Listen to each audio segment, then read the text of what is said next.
hockey. Yeah. My favorite. It's Judd's Hockey Show.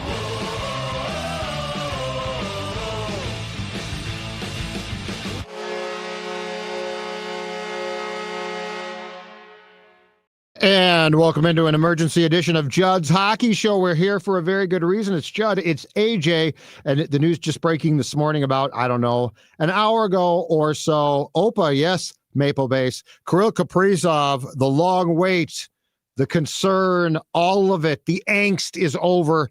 He has signed a contract, and he has become the highest paid player for now. Connor McDavid will pass this. National Hockey League history with the Wild. He gets 8 times 17, which means 8 years at $136 million total. Let's give that some context for you. Kirill, of course, reportedly turned down, and this is what started all the concern, 8 times 16 about a month ago or so. So he gets $1 million more per season, according to Michael Russo of The Athletic. He's getting 20% of the 95.5 cap and salary and signing bonuses, $19.1 million per in his first 4 years. He has $1 million in salary in each of the 8 years. So Kirill Kaprizov returns 8 years, 136. Actually, he stays put, does not return. So AJ, your thoughts on this finally getting done? Kirill Kaprizov is the first of the big dominoes scheduled to be free agents on July 1st. Connor McDavid, Jack Eichel, the first to get done as far as returning to his team. It's hard to not immediately just think, this is fantastic news. I'm ready to celebrate. Let's pop a bottle of champagne. Let's get the good whiskey off the top shelf, pour it over some rocks, sip on it. I mean, this is what we've been waiting for months now. And then it's like, well, that's a lot of money, but we'll get to that in a second. There's really, I think, no bad way to spin this other than they didn't get him at the 16 that they originally offered him. 17, it doesn't necessarily, I think, ruin the day for me by anything. This is exactly what I've been waiting for. This is now you're competitive, you're relevant, your window that we've been talking about that I think should be on the horizon, if not already here for the Minnesota Wild. As long as you get some guys to develop and take that next step, it is still right down the road, and extending Kirill Kaprizov for 8 full years, I think does that. We both are on the record saying a 3 or 4 year deal, I think would have been fine and probably benefit the team in the long run, maybe even more. But when we get 7 years from now and he's 35 years old and we're seeing the Wild paying him $17 million, I think based on how things are going, you're going to have at least some deeper playoff runs. Hopefully, fingers crossed, there's a Stanley Cup in there that you're like, it doesn't really matter, but we'll cross that bridge when we get to it. For today, this is time to celebrate, in my opinion, at least. The long waiting is over, and Kirill Kaprizov is here to stay. It's interesting, too, because there were a lot of different trains of thoughts here. One was he wants to break the bank. Well, clearly he did for now. The other was, no, he wants to win. And he's looked around here and he's tired of first round playoff defeats. He's tired of a couple of years ago missing the playoffs entirely. And I know folks are very pleased, and they should be. I'll get to that. But all of that being said, I guess this does show, because I don't think there's anything that's been changed. Now, perhaps Bill Guerin and Craig Leopold at the 11th hour pulled out a grand plan and said, Kirill, you don't understand. This is our plan. This is how we are going to win a cup. And make no mistake now, just as it was true with Parise and Suter, this is about winning a cup. This is not about playoff appearances. Yep. This is not about seeing him score 50 goals. If that leads to a cup, that's awesome. But this is all about a championship here. And it was true of Zach and Ryan as well. If they don't walk away with a championship, if he doesn't walk away with at least one cup, this has been a failure.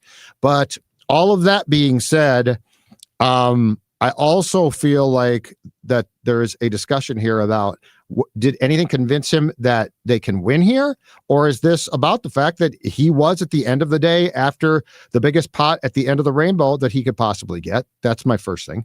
My second thing is, I don't see, if this is what he wanted, and because I do see some stray criticisms of, did Craig not learn from the identical 13-year, $98 million contracts for Parise and Suter? But I don't see a path around this. Like, I don't see, how is it going to be a positive to allow him to walk? How is it going to be, were you going to play financial hardball? And if you were, was he going to just walk this thing up to July 1st and leave? Or were you going to get to the trade deadline and have to trade him? So as much as the Parise and Suter contract bit you in the ass, and as much as we talked about that and they did not work and both were bought out early, which had some crippling effects on the cap at the time, I also don't see a way around, once you could do this deal, like saying, like, let's draw that back to 16, and him saying, no, I don't want to do that. But I would love to know if he has been told that there is a path to a championship here, a grand plan that we don't see yet, or he just became convinced in training camp, look at all of these young kids, they're fantastic. Like, that's because we know he wants to win. What sort of assured him that this team will win?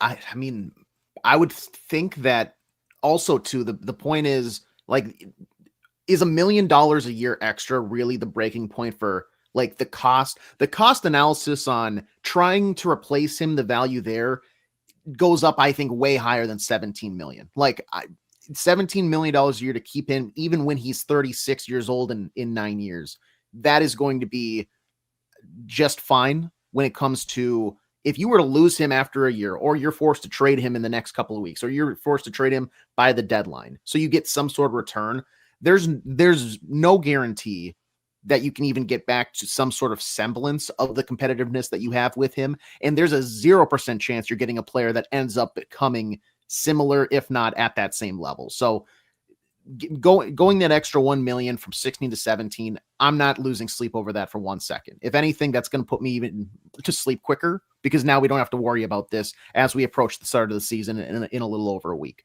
When it comes to what might have pushed him over the edge, I mean, this is where I go back to the whole sports negotiating thing, and Thea Thanasis, who his name I think I've tried to say 50 times this summer and I've never said it correct once. His job is to get his client as much money as possible. And Kirill should, at the end of the day, have the final say in, I want to take something, that helps the team, whatever. I do believe that the Wild probably would have gone up to 18 million if that's what it would have taken. But I think you offered him the deal that was reportedly turned down, that he was not happy that got out, that the inner workings were not thrilled that it got out and leaked, that he turned down the highest deal in history when it was 8 years, 16 million. You go from 16 to 17. I'm not going to put words in his mouth or play the hypothetical game of, oh, that's him. You could have gone to 18, but he scaled it back to 17. So now he's helping I'm not going to go there, but I do think that if that's all it takes, that's just fine. But now that he's back and you see what's working and maybe there's a plan, this to me though will also set up rather oddly, because I did before we hopped on here, kind of go into capwages.com and go to next year, add the extension and what that works out with. The Wild are looking at a little over 22 million in cap space when you do have Kirill Kaprizov on that deal. Granted, you're still missing a few very notable things, like you have one goaltender, Jesper Wallstedt. Are you going to have to sign somebody else on the goaltending front? Is Gustafsson coming back for 7 million? That brings you down to about 16-ish. Can you fill out a couple mid-roll wingers? And frankly, you have one right shot defenseman. You're probably going to add Juracek to a cheaper bridge deal. But it goes back to, you had this talk of you're signing a prominent impact player in the offseason with free agency. That's now been pushed back. And now you're kind of looking at first glance, I don't know if you can sign that guy next year now, even if they're there come July 1st with free agency, because if you're going to commit 10, 11, 12 million plus to a impact winger, that's going to leave pennies on the dollar for filling out the rest of your forward core, especially on the defensive side. And then who knows what you're going to do at goalie then. So it does kind of complicate things, but But the good thing here is, and this was the problem with the Parise and Suter contracts. And by the way, 13 years is different than 8 years. But the good thing is, and we've seen this with certainty now for the next 3 years coming, and it's going to continue, knock on wood, unless there's another pandemic or something.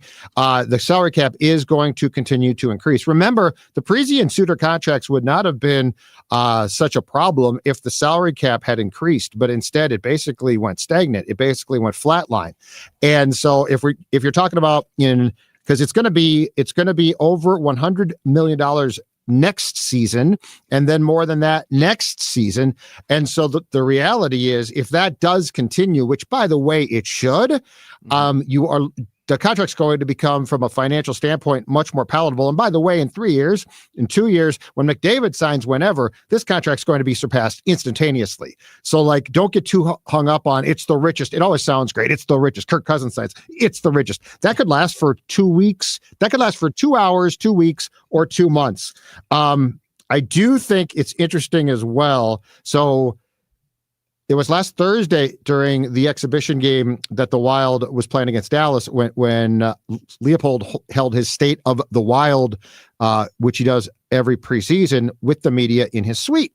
And we talked about this on the show, but it was very clear. Like, Bill Guerin stood over his shoulder, and Leopold starts with, "Can't talk about Kirill," and we're all like, "Really?"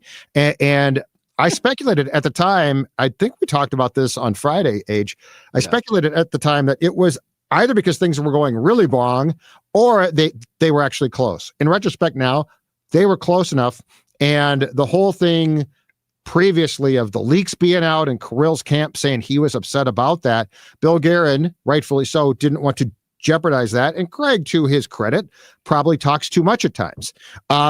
The other thing that I've got in my notes as an immediate thought, along with the cap going up, which will be key, is Kirill's health. So if there's any concern about this, he missed 41 games a year ago. He played in 41. He was an MVP candidate when he initially got hurt and then had surgery. Still finished with 25 goals and 56 points. He is 27 right now, but I would say, or 28, I believe right now. Yes, he's 28. But I would say that that's my biggest question mark, is what's the health like? Because he's not a kid. He spent a long time, obviously stayed home and played in the KHL. So I'm much more concerned about that than his declining play. I mean, the declining play as he turns 34, 35, 36 can be a discussion at that time. But I'm more concerned right now about, can you keep him on the ice? And a year ago, he missed 41 games. Two years ago, he scored 46 goals, played in 75 games. And in 2022-23, played in 67 games. But that was, I think, a shortened year. Anyway, my point is, can you keep him on the ice consistently? Can he stay there? Because obviously, if he didn't get hurt a year ago, the Wild doesn't get into the playoffs by the hair of their chinny chin. Another positive about this in my mind is, even if you because it's now higher, and because I'm talking about projected cap space for future years, you're going to have to get a little funky with how you promote guys and what you do for signing. This ultimately should drive them to almost force their hand to play some of these younger guys who are on entry level or cheaper deals. You're going to see, and granted, I think Zibuim is one of the top prospects in the NHL, but I'm talking about Hunter Haight, Riley Heidt, those guys who have been showing that there is promise and there's some sort of silver lining for some of the development that has seemed like they have all these crops, but we don't want to necessarily bring them to market quite yet. What we've seen in the preseason from these guys has been pretty explosive, pretty impressive. I don't think they're NHL ready right now, but they are going to now be forced to play, I think, some of these guys as this deal kicks in next year. This year, you have your team set. What it is what it is. But next year and moving forward, that kind of hustles that along where, hey, we drafted you in 2023, 2024. Charlie Stramel, we're going to have to see whether or not you can do it. Hunter Haight, we're going to have to see if you can actually make the jump to the NHL. And that's exactly what I want. This now for you. We've been reading and talking about how good the drafting and development has been. This Kirill deal will actually help push this to the forefront and put it all on display under headlights. Are they actually that good? Because now you're going to have to rely on these younger guys to fill in some of these gaps where a $17 million deal takes away from maybe signing somebody else. Does this get us past the Marco Rossi had a bad playoff game, so he's on the fourth line? Because that's what I want. I want to actually have to play guys, and let's not rely. So to your point, I love your point. I agree completely. Also, let's not rely on or fall in love now with guys who are long in the tooth who we could think that we can trust. Marcus Johansson's, okay? I'll harp on him. He deserves it. The Marcus Johanssons of the world. Let's not give them jobs that should go to these kids. And I'm with you. And by the way, there is nothing wrong with developing your talent. There is nothing wrong with playing them. And I hope Kirill got that. Again, I would like to know what he saw, what he was told. What's the direction here? Because in the playoffs, in my opinion, and we can talk about, well, they played well. I mean, they played the Golden Knights real tough. At the end of the day, they lost, and they demoted a guy that should have been probably the third line center, if not second, but third for sure. They demoted him to fourth line. So if you're talking about winning now, if you're talking about success in the playoffs, it's not going to be with a bunch of guys that you bring in, Freddie Gaudreau. No. It's going to be with the players that you are talking about. Let's find out. Let's surround Kirill with those kids. And if Judd Brackett, who, by the way, has a very good history of scouting, right, and drafting, if Judd Brackett is as good at his job as we've talked about before, it'll work out perfectly. And I would rather see this, just to be clear, too. As much as fun as it is to make a splash on July 1st, which because the cap went up, it made it impossible. But because it is fun to make a splash on July 1st, and it's definitely fun, and you can get some help at the deadline. All of that being said, I would rather invest the money this way and do what you just said, which is be forced to play your kids, than go sign just, for instance, because we thought it was going to happen, then go sign aging Brock Nelson to a huge contract. I much prefer this. I'll take this door way ahead of a July 1st overpay on an aging player who, again, you are going to not take out of your lineup because A, you paid him, and B, he's a savvy veteran. And this now, too, kind of shifts I don't think he necessarily was pulled back at all, but this now says to Bill Guerin and how he should go about deal making moving forward. We are here to win. And granted, as a GM, you don't know if you're going to be here next year. I think now this has extended his life, even if there's even, catastrophe this year, you regroup for next season with a fresh deal, Kirill fully healthy, Jonas Bardeen fully, it's an Olympic year, so it is weird. But the moves going forward should be to win now. There should be no reshuffling the deck. There should be no... No, and granted, I don't think he has been doing that, but he's shown that he has made some win now type of moves. But this is where it has to be smart. You don't have second rounders for the next 2 years to throw out there on a mid-tier guy that you're hoping to get some upside with, Gustav Nyquist. The deals that you're going to be making are going to be leveraged on your 2 first rounders for the next 2 years, because nobody's going to take a third rounder for something that's actually going to get something over the line. If you're going to be competitive and you want to make a deal, put your money where your mouth is. And this is where I don't expect the Wild to be drafting that much. Their draft days are going to be awfully quiet for the next couple of years, because the first rounders that they have in 2026 and 2027 should be very much on the table for deals if they're in a position to do anything. This is right. Those should be the deals.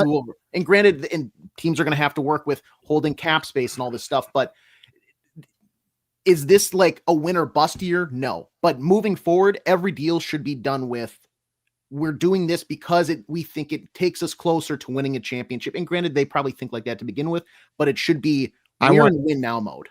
At the deadline, I want one move. I want one big splash move. If that is the path that they choose, I do not want to get a fighter, Gustav Nyquist, a third defense. I don't want to get John Merrill back. I want one impact move. And this goes back to, I want John Hines' hands to be forced to play the kids. I am totally with you. I want his hand to be forced. Now, if you can get a guy that can score goals, awesome, do it. But I do not want a bunch of guys who I can then sort of say, well, I really like this guy. He's played in the playoffs before, and he's 78 years old. So I want the Wild. I'm totally with you. And look, I mean, it's also up to Kirill, and Kirill has done, aside from unfortunately being hurt, Kirill has done everything for the most part right. But it's up to Kirill to help guys now develop. You do not get this contract without serious expectations of what you are going to bring behind the scenes as well. Mm-hmm. And so, I mean, there is no question, and I think the kid can handle, or he's not a kid, he's 28. I think the young man can handle it just fine, but there are now serious expectations of what Kirill Kaprizov means. And I did see a question, do you put the C on his jersey now? And there's got to be questions about that too, because look, I mean, you are going to be the guy that everybody now looks to for everything. Like you can't just say, well, hey, I'm just Kirill Kaprizov now. Now it's no, you're an incredibly highly paid player and you deserved it. You earned it and you haven't disappointed us as far as I know ever. But the expectation now of what you're going to bring goes up. I should also note, and I know breaking news is going to shock folks, that this contract does include a full no move clause. Did you see the structure? I'm okay with that. I'm okay with that for Kirill. I'm okay with that for Kirill Kaprizov. Did you see the structure for this deal though? Like how they're paying it out? It's from Michael Russo's sources. He's reporting 20% of the $95.5 million cap is going to be signing bonuses. So he's making $1 million in salary every year over the 8 years. So July 1st bonuses 2026, 18.1 million, 18.1 billion the next year. Like he's making over $10 million on July 1st for the next 8 years in just flat out signing bonuses. That's going to make for a really fun July 4th party at the Kaprizov household. Yeah, but this should not have. So, and I'm not a math guy. How does this impact the cap implications, or does it not at all? This is, to my knowledge, it doesn't, because they still have to, like, they're front loading in a certain way, but this is similar to what I think the Maple Leafs did with Austin Matthews, which, okay, if I remember correctly, somehow also allowed, it's something to do with like the day-to-day workings. On the grand scheme of things, it doesn't affect it, but if my memory serves me correct, on the inner workings on a day-to-day aspect, it helps with transactions to have a flat number like $1 million in salary, but two, when you're in season at certain checkpoints, and this is where I think it comes into play with the new CBA, which should, and I think it even goes into effect this year, which is when you get to the postseason, you have to be cap compliant. You do. Yes. And of course, that would be the case moving forward. Now the Wild are in a position to hopefully make a run at the Cup. So 10:25 a.m. There's a comment from Let's Get It that says, what matters is this changes in the new CBA, which I think kicks in July 1st to 26, so that teams can't do this. Also, this was the last opportunity for the Wild to sign Kirill to an 8-year contract. So previously it was 8 years if you were re-signing with your current team, which Kirill just did, 7 years if you weren't. I believe on July 1st to 26, it goes to 7 years if you're going back to your current team, 6 years if you're not. So this does give you the extra year to add on. Now, the bad side of that is if he is 36 and hurt, something like that. The good side is, though, this did give you leverage to get the contract done because, and this is why a year ago at his State of the Wild address, Leopold said nobody will offer more term or more money. It's not because he was saying we'll do that over somebody else because we want to. It was because they had the right to. So this gets done in part because Kaprizov and his representatives saw the opportunity to sign a contract that no other team starting on July 1st to 26 could offer. And in fact, if the Wild had re-signed him on July 1st to 26, he would have been capped at 7 years. So just a lot of housekeeping things here. Scale of 1 to 10 as we wrap up the live show, and appreciate all of you who have joined us. Kirill Kaprizov, 8 years back with the Wild, and he gets 8 times 17, which is $136 million for a very brief time, is going to be the richest contract in the history by AAV and by a term. Scale of 1 to 10, AJ, how good a day is this if you're a Minnesota Wild fan? I don't think you can go below an 8. I think you can absolutely have a gripe or two, but like that's all it is. Like a half second of, that is a lot of money, but at the same time, you have your franchise superstar for the next now 9 years. Yes. Presuming health is something to monitor. This past calendar year has been a tough one for him, missing exactly half the season. But if you tell me you're sitting here and you see that news and you're actually a Wild fan and you have emotional investment in them winning the Stanley Cup. If you say, yeah, I'm at like a 6, I'm going to tell you're a liar. Like 8 is the floor. I'm personally at a 9, only because I think I would have, if you keep him at 16, that extra $1 million in your pocket would have been nice. But I'm not losing sleep over it. Like I said, I'm at a 9 out of 10 for excitement in terms of what this means for the team, what this should mean for some of the prospects moving forward. And I mean, now the whole Gabrick 2.0, we can throw those conversations aside. Every time the Wild go on the road, hey, Kirill, do you like it here in downtown New York, or do you like the bright lights? Do you like it out here? It's LA? a lot less sticky. Yep. I'm going 9, and here's why. Yeah. I'm going to continue my conspiracy theory of what is going on. Oh, we all saw, I don't know if you watched, I did, brought a tear to my eye, that Marc-Andre Fleury went back to Pittsburgh for one final hurrah, played the third period of the game between the Penguins and the Capitals on Saturday night exhibition game in Pittsburgh. The fans got to say goodbye. This is the second occasion at which the Flower has found a way to get close to one of his best friends in the world, Sidney Crosby. I think that's the next domino. I think that's what they told Kirill. Your center in the playoffs is going to be Sid. Now, why do I say that when he could go play with his buddy Nathan McKinnon? Why do I say that when he could go to Montreal? He grew up a Canadiens fan. He loves the Flower, and the Flower lives here. He's going to work here, and I guarantee you, the Flower told him, "Look, Sid, if you go to Minnesota and win a cup, playing with Kirill, by the way, playing with a superstar player, by the way, you will be an absolute god there. The Avalanche have a cup, all right? Montreal, I don't want that smoke. At this age, I don't want that smoke. You know what the smoke is in Montreal? But Minnesota, perfect place. I mean, the Flower has elected to live here, okay? Yep. Like he was building a place in Vegas. Yep. I think, as Urban says at 10:30, and he's exactly right, I think we got Flower tampering. I think we got Flower tampering in a huge way. And by the way, let me be very clear. Gary Bettman, you'll never prove it because they're friends. Yep. Never prove it. What's wrong with the conversation between friends? It's exactly.